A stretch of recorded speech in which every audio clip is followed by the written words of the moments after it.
Finally tonight, as promised, a special comment on the Supreme Court's ruling today in the case Citizens United v. Federal Election Commission. On the cold morning of Friday, March 6, 1857, a very old man who was born just 8 months and 13 days after the Declaration of Independence was adopted, a man who was married to the sister of the man who wrote the Star-Spangled Banner, a man who was enlightened enough to have freed his own slaves and given pensions to the ones who had become too old to work, read aloud in a reed-thin voice from a very long handwritten document.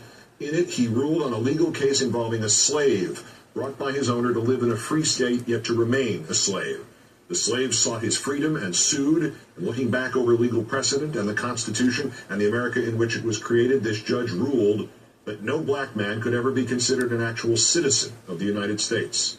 They had for more than a century before been regarded as beings of an inferior order and altogether unfit to associate with the white race, either in social or political relations, and so far unfit that they had no rights which the white man was bound to respect. The case, of course, was Dred Scott. The old man was the 5th Chief Justice of the United States of America, Roger Brooke Taney. The outcome, he believed, would be to remove the burning question of abolition of slavery from the political arena for once and for all. The outcome, in fact, was the Civil War. No American ever made a single bigger misjudgment. No American ever carried the responsibility for the deaths and suffering of more Americans on his shoulders. No American was ever more quickly vilified. Within 4 years, Chief Justice Taney's rulings were being ignored in the South and the North. Within 5, President Lincoln, at minimum, contemplated arresting him. Within 7, he died in poverty while still Chief Justice. Within 8, Congress had voted to not place a bust of him alongside those of the other former Chief Justices.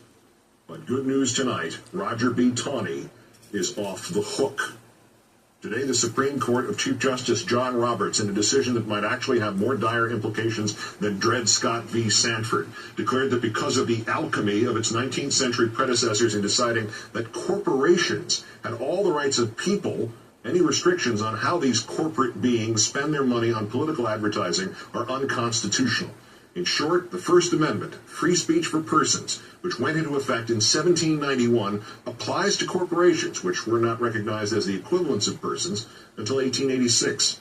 In short, there are now no checks on the ability of corporations or unions or other giant aggregations of power to decide our elections. None. They can spend all the money they want, and if they can spend all the money they want, sooner rather than later, they will implant the legislators of their choice in every office, from president to head of the visiting nurse service. And if senators and congressmen and governors and mayors and councilmen and everyone in between are entirely